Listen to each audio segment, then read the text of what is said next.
গুরুদেব, আপনি জয়ী হও শঙ্খচূড়। আমি তোমাকে নিয়ে যেতে এসেছি। কোথায় গুরুদেব? এবার তোমাকে আমি ত্রিলোকের সঙ্গে পরিচয় করাবো। নারায়ণকে দ্বন্দ্বযুদ্ধে আহ্বান করে মহালক্ষ্মীকে জয় করার সময় আগত শঙ্খচূড়। এ কি বলছেন গুরুদেব? জগৎপতি নারায়ণকে যুদ্ধে আহ্বান করবে শঙ্খচূড়? হ্যাঁ দারুকা, অসুরকুলের মর্যাদা রক্ষার দায়িত্ব এবার শঙ্খচূড়কে নিতে হবে।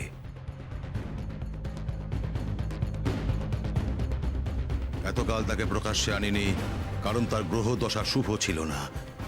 এখন দুর্গ্রহ কেটেছে, এবার শঙ্খচূড়ের শুধু জয়ের পালা। কিন্তু গুরুদেব, কোন ধর্ম রক্ষার জন্য জগৎপালককে আমি যুদ্ধে আহ্বান করব? মহালক্ষ্মীকে জয় করব। গুরু দক্ষিণা দেবে শঙ্খচূড়, গুরু দক্ষিণা। যে শুক্রাচার্য এতকাল ধরে তোমাকে শাস্ত্রবিদ্যা, রাজনীতিবিদ্যা, অস্ত্রবিদ্যায় পারদর্শী করে তুলল, তাকে গুরু দক্ষিণা দেওয়া কি তোমার ধর্ম নয় শঙ্খচূড়? অবশ্যই গুরুদেব, আদেশ করুন, কি করতে হবে আমাকে? হে অসুরগুরু, তার আগে আমি আপনার সাথে কিছু কথা বলতে চাই। পুত্র শঙ্খচূড়, আমাদের দুজনকে কিছুক্ষণের জন্য একান্তে ছেড়ে দাও। যথা আজ্ঞা মাতা।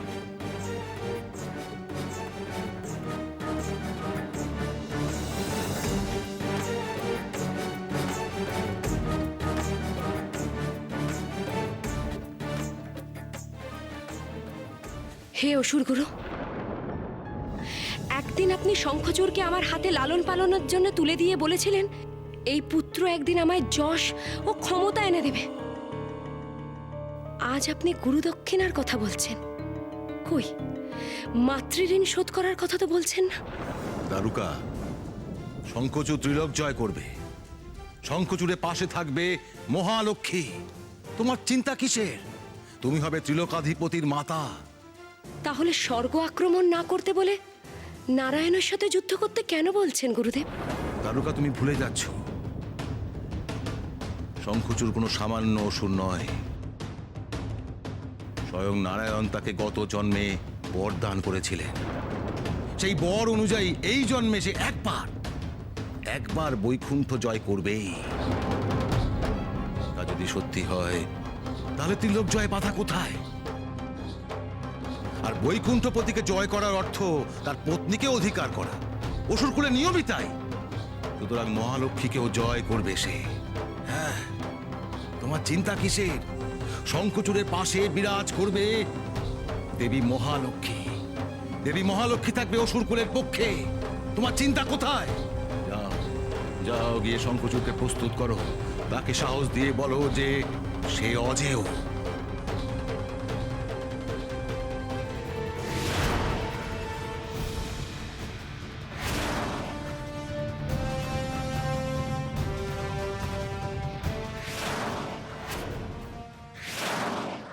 তবে এই যুদ্ধ এত সহজ হবে না।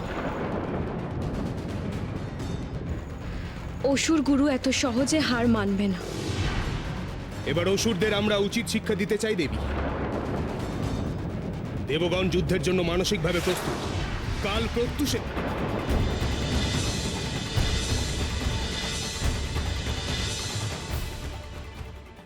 কি কোত্থেকে এলো এই তীর? কার এত দুঃসাহস? এ তীর যুদ্ধের আহ্বান দেবগণ।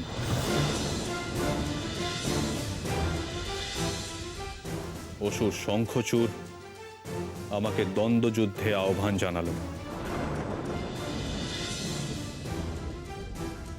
তাহলে তুমিও এর উত্তর পাঠাও প্রভু।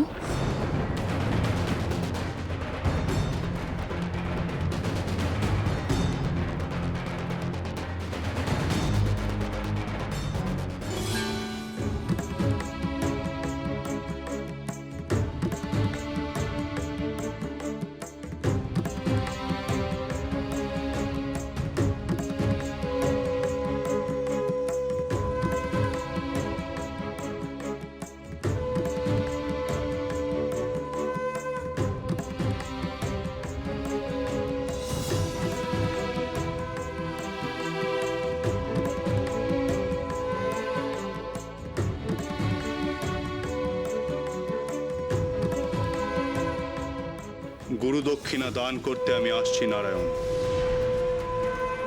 প্রস্তুত থেকো।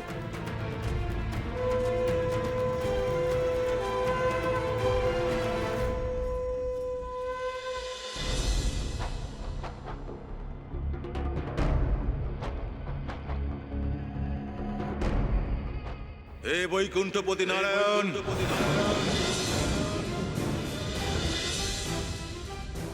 অসুর শঙ্খচূড় আপনাকে দ্বন্দ্বযুদ্ধে আহ্বান জানাচ্ছে। আমরা বৈকুণ্ঠের দ্বার প্রান্তে উপস্থিত। যদি আপনি বীর হন, যদি আপনার সৎ সাহস থাকে, তাহলে বেরিয়ে এসে শঙ্খচূড়ের সম্মুখীন হন। অনুমতি দিন হে জগৎপতি, শুক্রাচার্যের দম্ভ এখনই নাশ করব আমি। আপনার আগে আমি সম্মুখীন হব শঙ্খচূড়ের। কিন্তু শঙ্খচূড় তো বৈকুণ্ঠপতি নারায়ণকে দ্বন্দ্বযুদ্ধে আহ্বান করেছেন ইন্দ্রদেব। প্রভু, তুমি জগৎ পালক, তোমাকে যুদ্ধে আহ্বান করার অর্থ সমস্ত সৃষ্টিকে যুদ্ধে আহ্বান করা।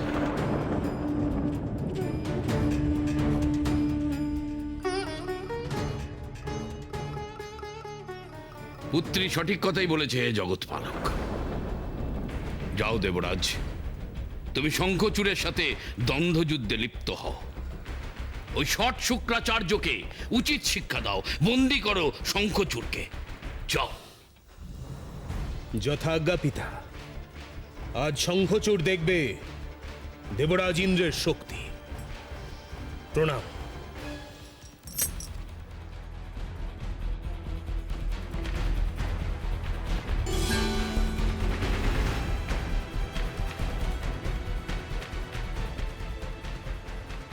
হে প্রজাপতি,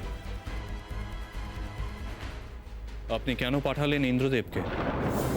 আমি জানি সে শঙ্খচূড়ের কাছে পরাজিত হবে। আমিও জানি, কিন্তু ততক্ষণে বেশ কিছু সময় অতিবাহিত হয়ে যাবে হে জগৎপালক। শুক্রাচার্য চায় মহালক্ষ্মীকে পাতালে নিয়ে গিয়ে বিজয়লক্ষ্মী রূপে বন্দী করে রাখতে। তার উদ্দেশ্য তো সফল হতে দেওয়া যায় না। দেবরাজ ইন্দ্রের সাথে তার যুদ্ধ চলাকালীন আমরা নতুন কৌশল অবলম্বন করব। শীঘ্রই কিছু ভাবুন পিতা, সময় আর বিশেষ পাবো না আমরা। আমি কোনো অবস্থাতেই অসুরকুলে যাব না পিতা। অসুরগুরুর কৌশলকে প্রশ্রয় দেওয়া আমাদের উচিত নয়। আর প্রভু চাইলে শঙ্খচূড় কোনো দিনও বিজয়ী হবে না। আপনারা নিশ্চিন্ত থাকুন। অনেক সময় ভবিষ্যৎ দর্শন করা যায় না দেবী। কালের গতির সামনে মাথা নত করাই শ্রেয়। তুমি এই কথা বলছো প্রভু? হ্যাঁ দেবী, এই দ্বন্দ্বযুদ্ধ থেকে কোনো মঙ্গলও তো হতে পারে, তাই নয় কি?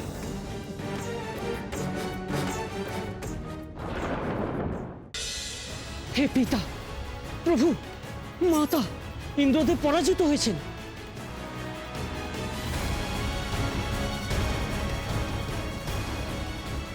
এবার তো আমাকে যেতেই হবে প্রজাপতি। হে জগৎপতি,